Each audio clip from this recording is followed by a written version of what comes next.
In last week's episode, we tackled the infamous 2.3-kilometer portage, try and make sense of the run-of-the-river installation, before getting to witness the biggest highlight of the White River, Umbata Falls. Join us now as we make our way towards the end of the river, but not before the white wiles us again.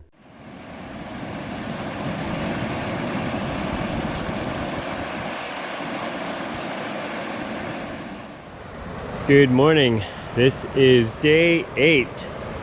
Second last day before the trip ends, and the first day we'll be hitting Pukaskwa National Park as we exit White River Provincial Park. And today, as you can see, it's gray and it's overcast. There's still a sprinkling rain, and it's a lot cooler today. So anyhow, we're just getting some water filtered, and got a pot of water to boil up for breakfast. We'll see how the day goes. We got some portaging, we got some rapids. I think I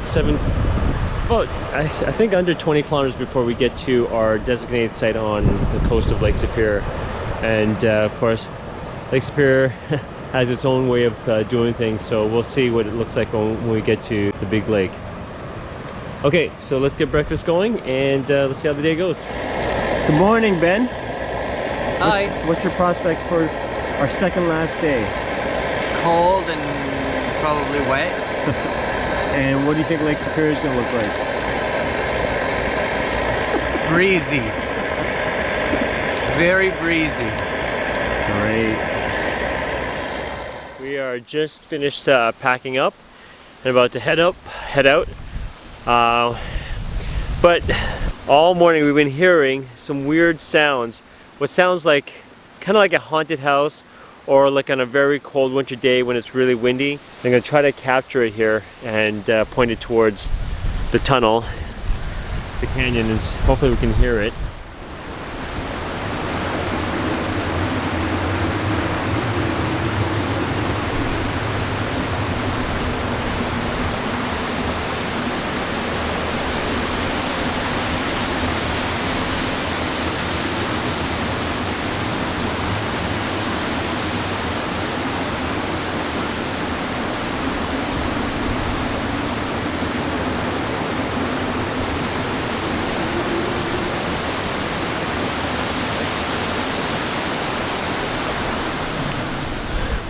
So hopefully you could hear that. That's my hat.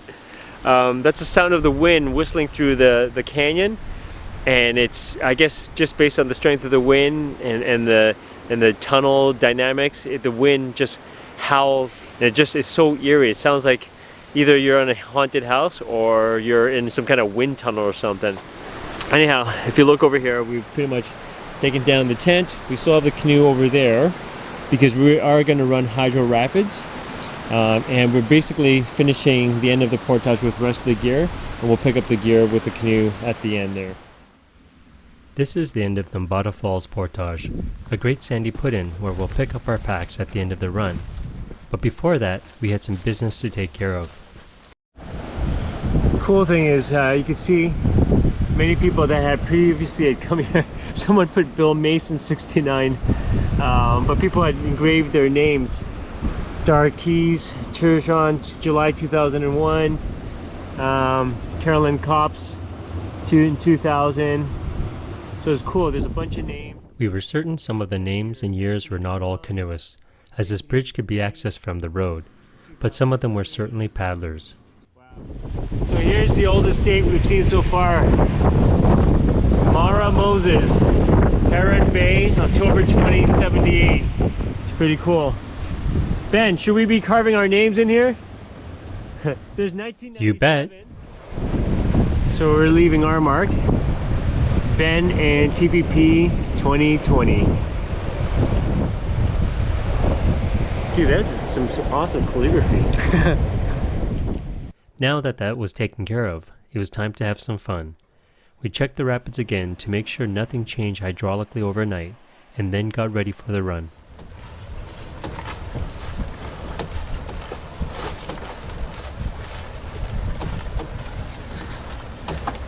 Just portaging down to access the river just above the bridge. so I can run Hydro Rapid.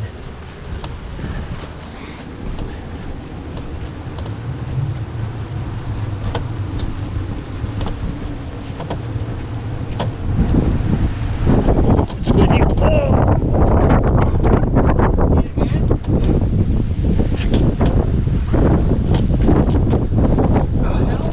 Hold on, see ya. Okay, another late departure, but just didn't want to get up when it was gray, cold, and rainy and windy. But we're just at the top of Hydro Rapids, and we're gonna run it. How you feeling? Good. What's the numbers on this one? Chance of dump is around 25%. And the risk Chance of death upon dump? Yeah. 5%. Okay, so we should be pretty good. Yeah, I don't even think it's 5%. I think it's 2%. Okay, there we go. Let's do it. Should have prepared firewood. Okay, hold on.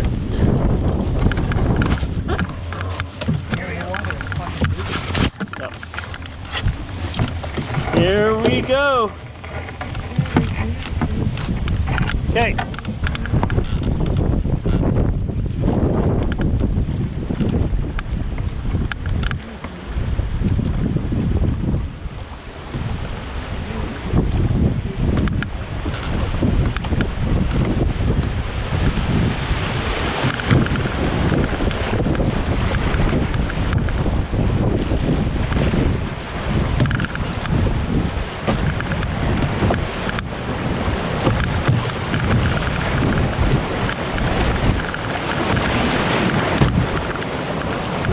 Yep.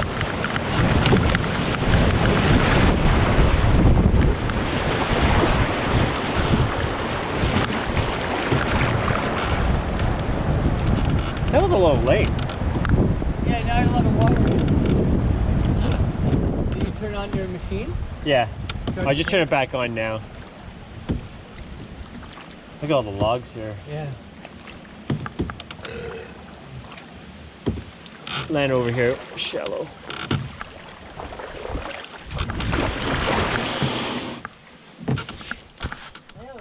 The font bigger. You can't even read it.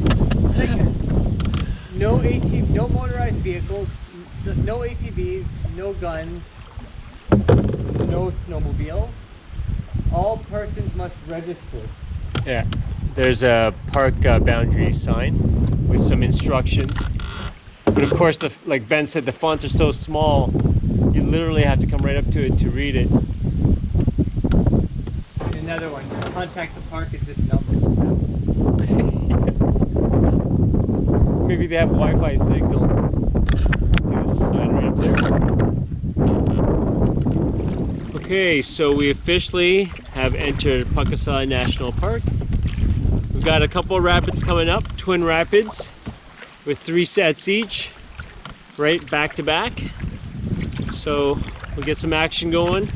And then we got a little bit of a paddle before we start hitting some falls and some more rapids and the big portage around the suspension bridge in the canyon. And what's the name of the I don't know. Yeah, a big C name. We're proposing to have a campsite on this island because we like how flat it is. It's so easy to access water. Very good water access. Yeah. All you have to do is dig a tiny little trench beside your tent and it will fill up. We can make a moat. Yeah. We would need one.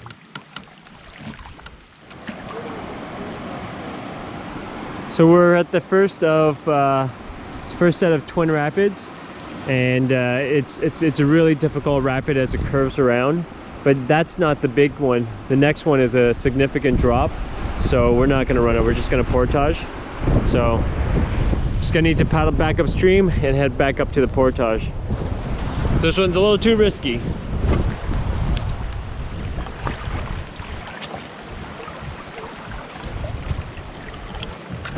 I'll hold it. Okay, hold it, wait. Yep. And you go over here. Okay. Got it. Yep. Down and around. Okay. Let me know when you're ready. Yep. Ready? Go.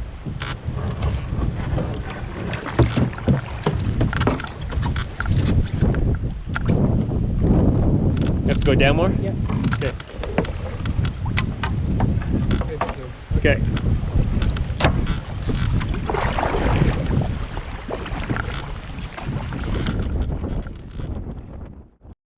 It's an interesting put in. Just scrambling on rocks over logs to our put in. But you can see there's another big drop over there. That's a second set of twin rapids. It's really probably not a rapids, it's small falls. So we'll load up here again and probably pull out just short paddle past. This one. Here. Yeah, this is sweet. I really liked this section of the portage, despite the difficult footing, as it was so unique. It would likely be underwater in high water conditions. All these smooth logs. Wow, woodpecker's been going at this. Quite the access to the footing. Yeah. But imagine the water pushed all these logs, forced them in here. It's crazy. Here's a quick view of the rapid we were bypassing. There was the possibility of running it successfully, but failing that could be a disaster. So it's interesting, once we're in Pukaskwa, these are the old portage signs. But this one is obviously a new one because it's made out of metal. But I've seen a lot of these made out of wood. That's all fallen apart. But it's certainly been installed recently with a pressure treated wood because it's still green. Okay, so Ben's taking the canoe, so saddle up and let's get going. As we came to the end of the second carry, we noted that the clouds were passing and the sun was coming out. We couldn't be happier. We also decided to check out the upper set of Twin Rapids before starting the next portage.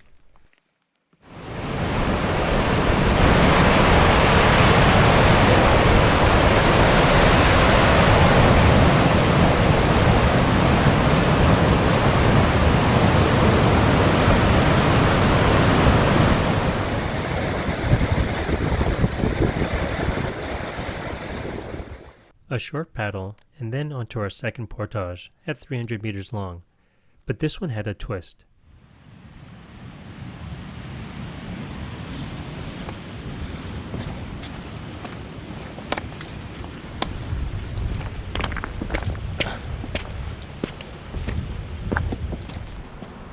So here's the put in.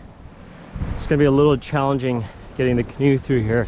It's just a jumble of logs pushed up by high water.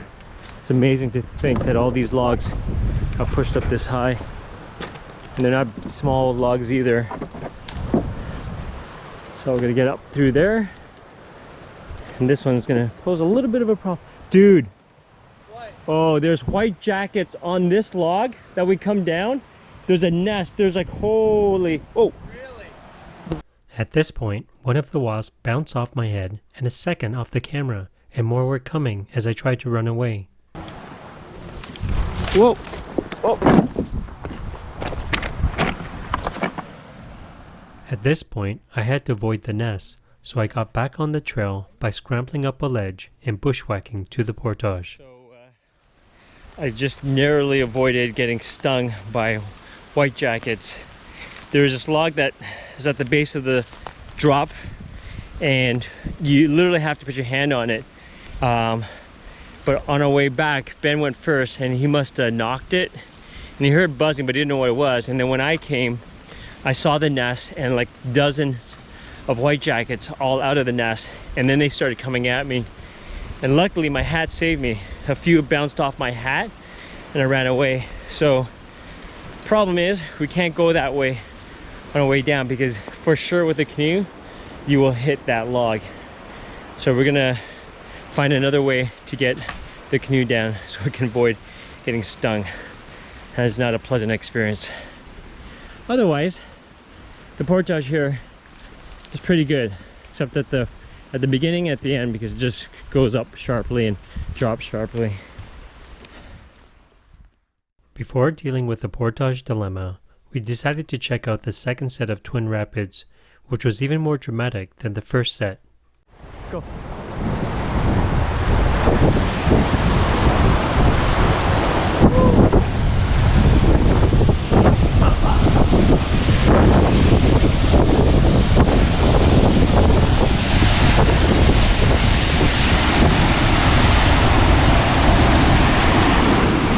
Chance of dump? 1,000%. Wow, pretty. We naturally hung out there for a bit, enjoying the small cataracts squeezed through this narrow canyon. There really is something about moving water that is truly mesmerizing.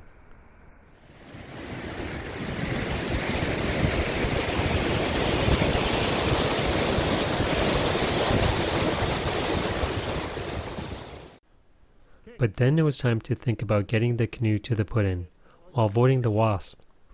Well, here was our solution. Veer off the portage into the bush, then lower the canoe down to the rocks below.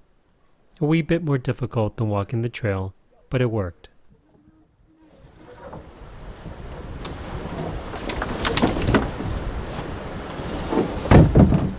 You came down this way? Yeah, come down that way Okay. to your left.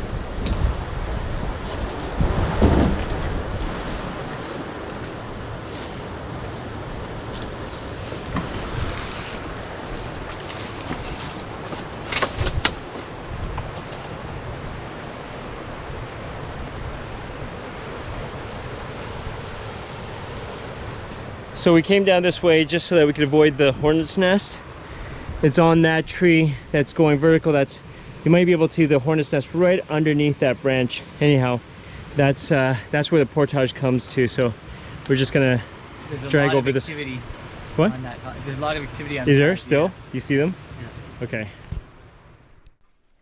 Even though it wasn't long, this stretch would be one of the longest we'd paddled today, as we made our way around Hairpin Turn, which is literally a long 180-degree bend. Stroke on this side is offsetting.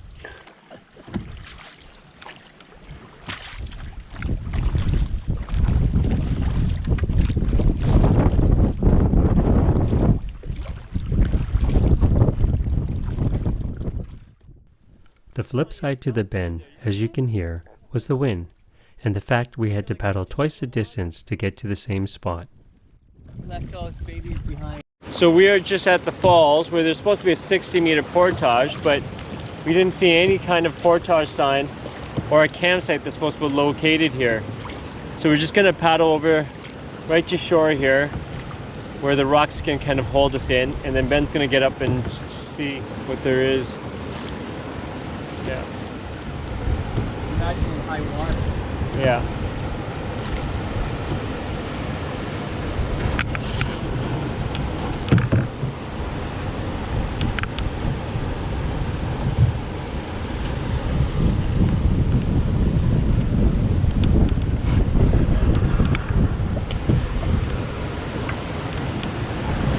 I think it's on pretty firmly.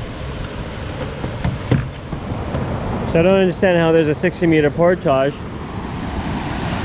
And that's just right across this rocky shoreline. But you can see it's pretty big falls here. Let's go check it out.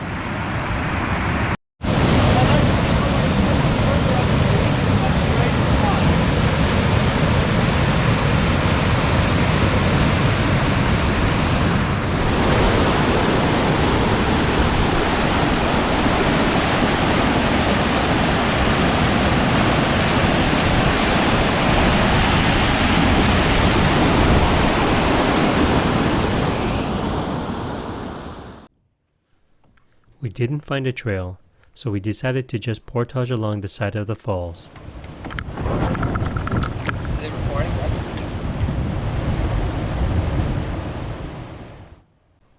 The hardest part was at the beginning, where we had to scramble up a ledge, but thankfully we pulled it off okay.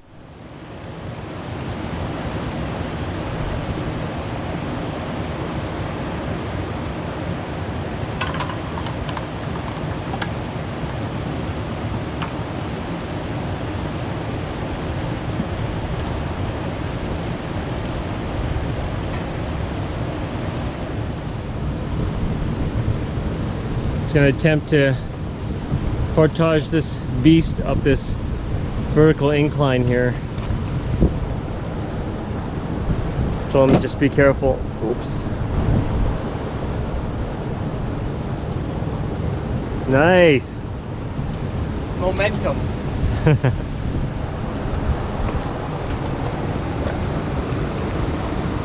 There he goes. Nice job.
It was a beautiful spot in amongst all the driftwood and hook falls, so we decided to have lunch here and fuel up, as we knew there was a long portage around a canyon that was coming up.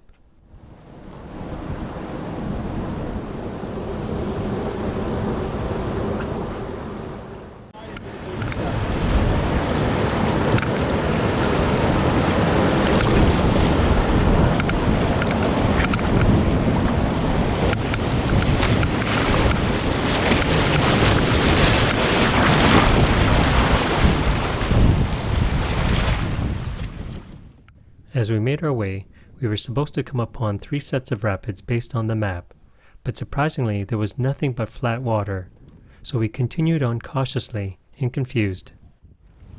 So there's a set of 3 rapids before the falls and before the big canyon, but we can tell right off the bat this is not going to be a rapid that we can run. Quite a big drop. Yeah, this is no rapid. This is very big fall. You can clearly see a defined lip, and combined with the roar of the water, this was no rapid. That's a hell of a fall. Yeah. This is what they call a rapid. We can't even see the bottom. You can see it just drops over the edge. Yeah, we're definitely heading over to the portage, right over that way. What's your chance of dump? 100%. What's your chance of death upon dump? Well, until I see it, but probably 100%. Okay, so this is one you don't try. Yeah. So we pulled out before portage and wanted to check it out because it just seems like it's such a significant drop. It's worth seeing. You could just hear it thundering down. It's not just a rapid. I don't even know where he went. Maybe this way?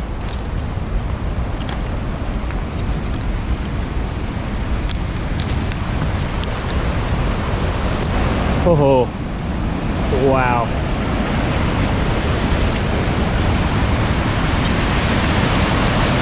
This is no rapid, it's a fall. Woo!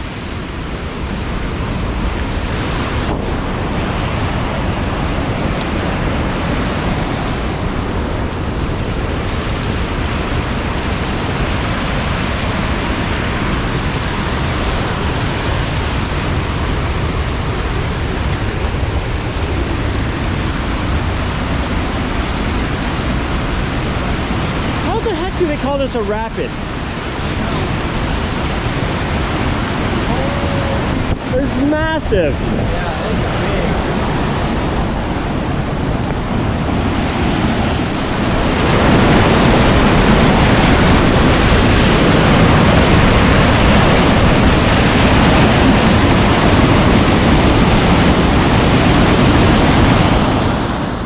It was a short 60-meter portage around the falls, but the most interesting thing was the stairs.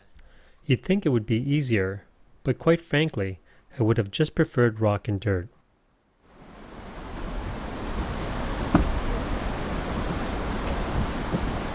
Not tall enough. The stern is The stern is hitting. Once we finished the portage, we wanted to check out the falls from the bottom. The scenery was incredible, even from where we were, but realized we were still too far and could only really be appreciated by paddling over there. Ferry over to that eddy. Yep.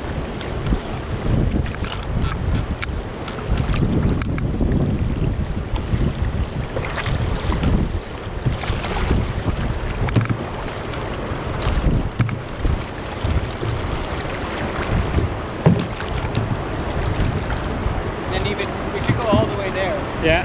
Yeah. Okay. What do we do? Shallow though. We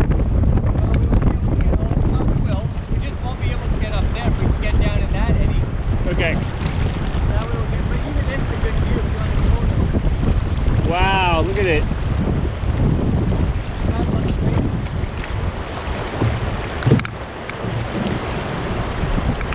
Right up here? Holy moly.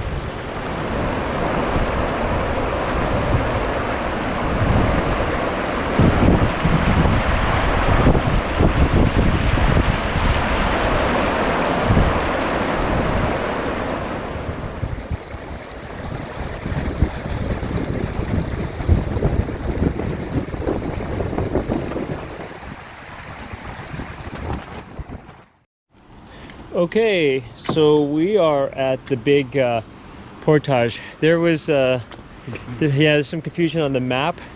The rapids that was bypassed by a 220-meter portage doesn't even exist. So we thought this was it, and it didn't make any sense because this is an actual falls. But now looking at the map a little more closely, the rapids don't exist. This is the falls. This was the 60-meter portage, which was a little bit longer, and this is the long canyon portage, which is about 700 meters. You can see right there, you can see the suspension bridge. We'll get to see and experience in a few minutes. So we're gonna saddle up, take one load through, and come back for the canoe. This will be the last portage of the trip. After carrying our first load to the end, we decided to check out the suspension bridge and see the gorge, as well as sign the park registry. Coast up through the mouth of the White and camped across the river. Yeah. So here's the registry, and Ben just signed it for us, but he says it goes back to 2006. So there you go. And then it was on to the suspension bridge over a very deep canyon. But remember, when I did...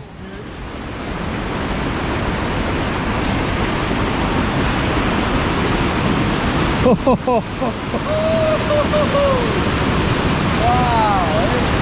What's that blue thing there? Huh? See that blue thing? Oh yeah, it looks like an old thermarest. No doubt this was an incredible view and another highlight of the White River. Wow.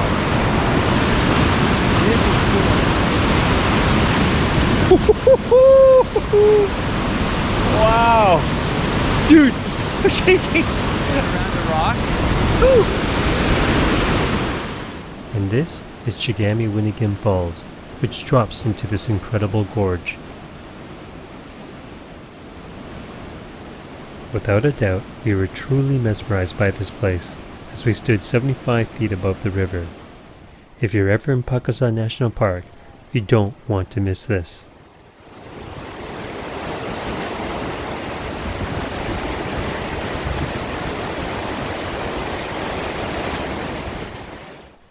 I was last here over 25 years ago, when I hiked the coastal trail.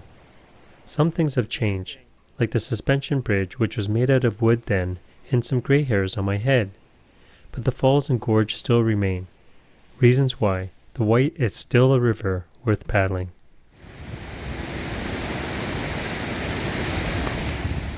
Of course, there had to be some antics on the bridge. Yeah. So are you in beast mode yet? I'm Beast mode engaging. Yeah. Beast mode engaged. All right.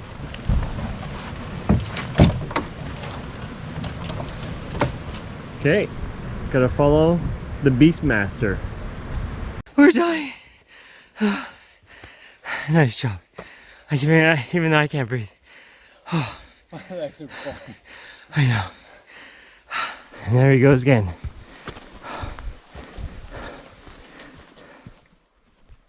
The trail itself was in good condition, but the abrupt climb near the beginning winded us. At least from there, it was a gradual descent to the end.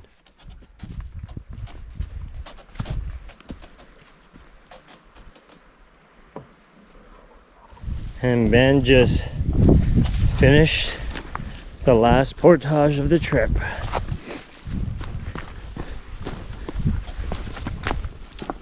Nice work. Killed it.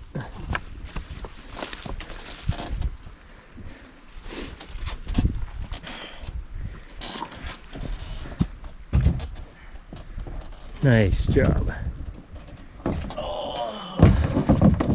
In the pain cave, eh? Nice job. We made it, buddy. Whew. Before we continued on, we decided to paddle upriver and see if we could view the canyon from the downstream side.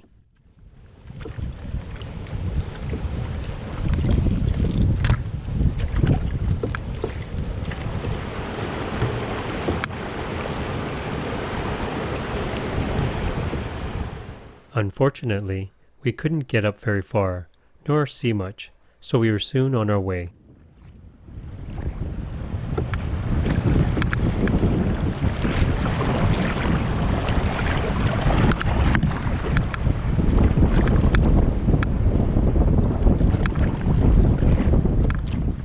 Okay, we're now paddling out towards Lake Superior, and if you notice, it looks like it's flooded here. And Ben noted that Somebody, I don't remember who. yeah, someone mentioned that the Lake Superior levels are high, and that would explain why these trees are underwater. A lot of water. Yeah, it's kind of unusual. So much for the canyon, eh?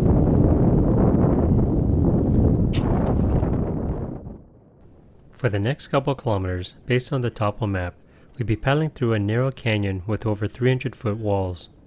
We were hoping for cliffs like the one we portaged around, but unfortunately they were just covered in trees.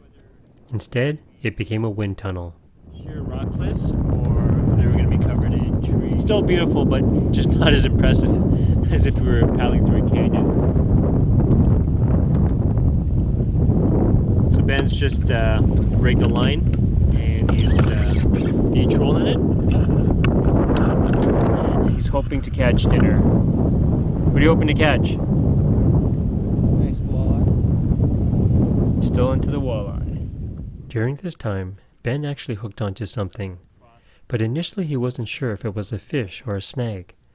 Eventually we were able to confirm it indeed was a fish, a big fish. This is where things got exciting. Something. We thought it was a snag. No, Oh yeah? Oh yes!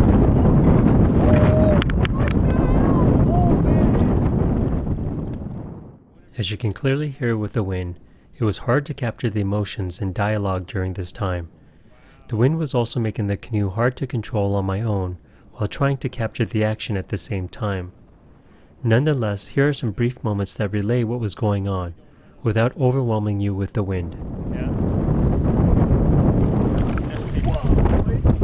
Yeah, it's a fish. Whoa! Wow!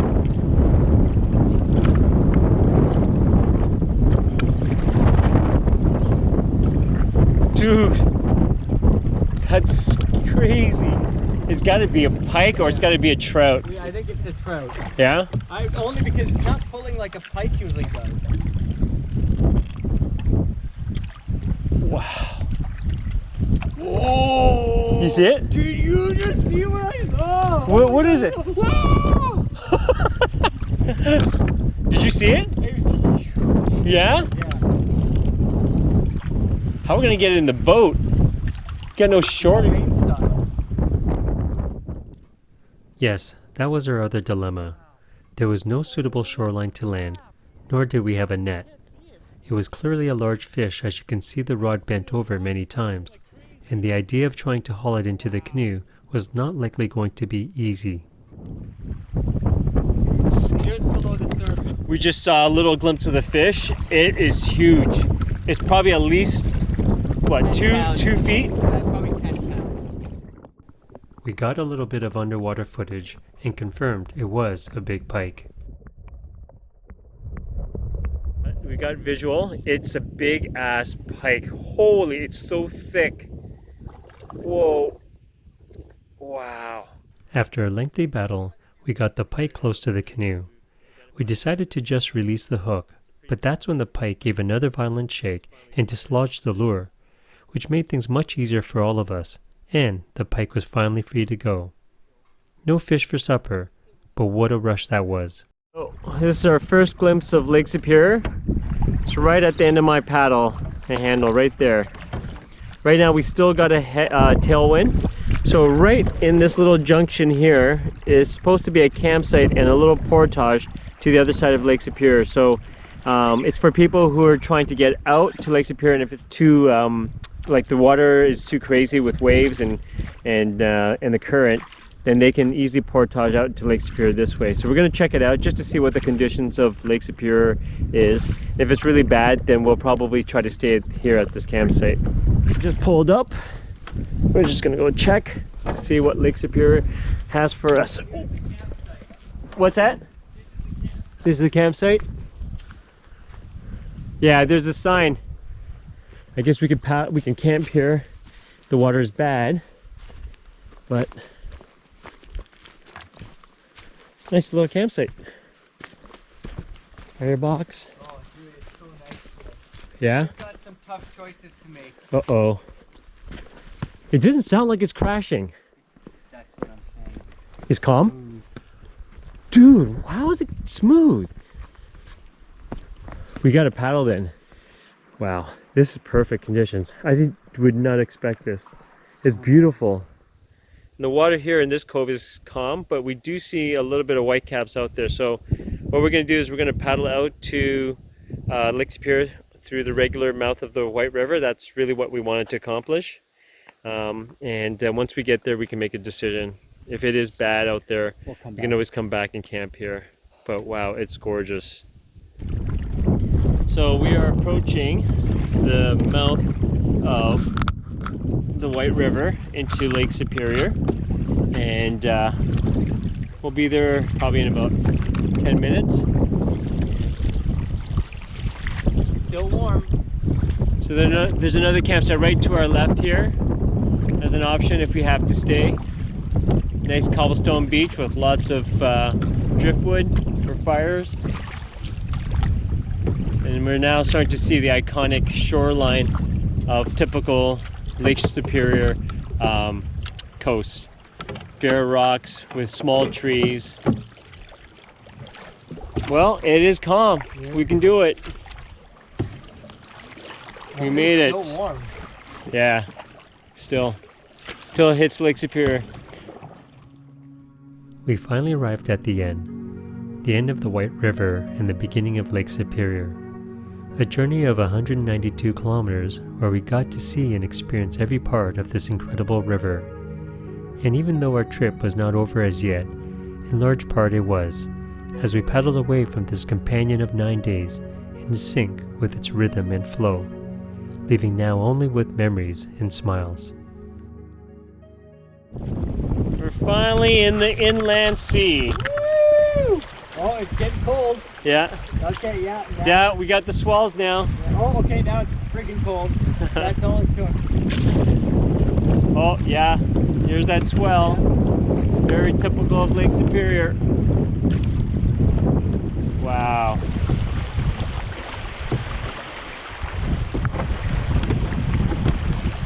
Let's get out a little further. Any rocks. Wow. Beautiful. You mind if I take Our goal now was to paddle a couple kilometers to Picture Harbor, where we'd find a campsite we booked on day 1 at the park office. Camping on Lake Superior is always a special experience, and it never gets old, so we were definitely looking forward to it.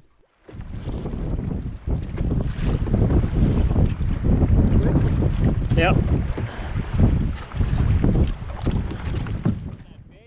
This was the third time Ben and I have paddled together on Lake Superior. We've experienced her in many moods and know to respect her. But today the conditions were pretty good, and on days like this, it is actually nice to relax and enjoy the beautiful rugged shoreline.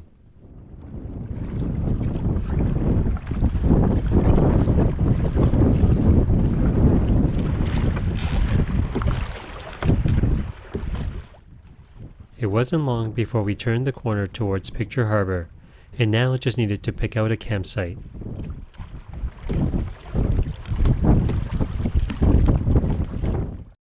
So we just arrived at Picture Harbor. This is our campsite. But Ben noticed that there's some people over on that side. I don't know if there's like 2 campsites here, but ours is tucked in right in there. He's gonna check in with them. But this one's empty, which is great, so we can just camp in here. Lake Superior can be deceiving. With its gorgeous beaches and exceptionally clear water, one could easily mistake a tropical-like experience, except when you enter the water. You'll never forget it. But it seems Ben did. I was cold. You heard the wind howl, and the sun was setting. Yet Ben couldn't resist going in. There were screams alright, and the acknowledgement of the body suffering from the numbing effects of cold water. But the man kept at it for over 10 minutes. I really do have to give it to him. The man is nuts, if not brave. For valor!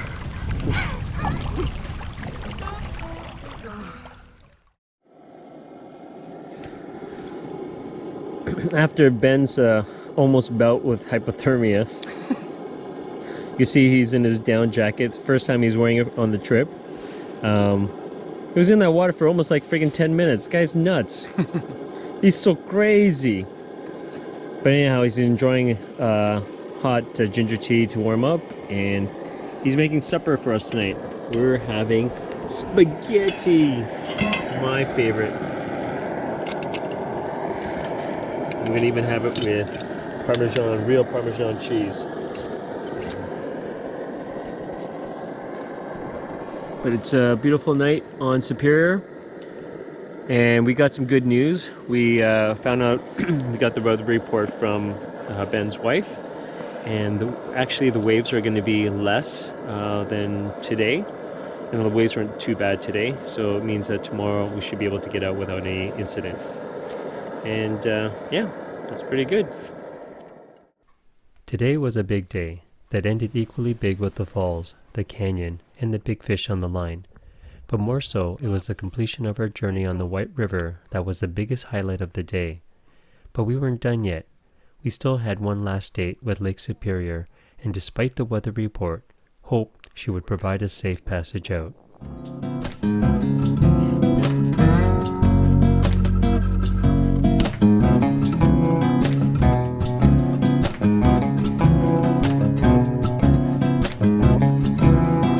So we are just about to head out. It's a little bit of a breeze, but it's actually, the day is turning out to be better than this morning. And this is the vehicle that lost its wheel, and of course they got it fixed. Okay, we are just crossing Picture Harbor, and this is about a 1 kilometer open crossing. Ben had a family of mice before the trip, and it looks like he's got another family in. One of the things that's nice about Pukaskwa is that they provide outhouses. This is a good way to get reacquainted back to society.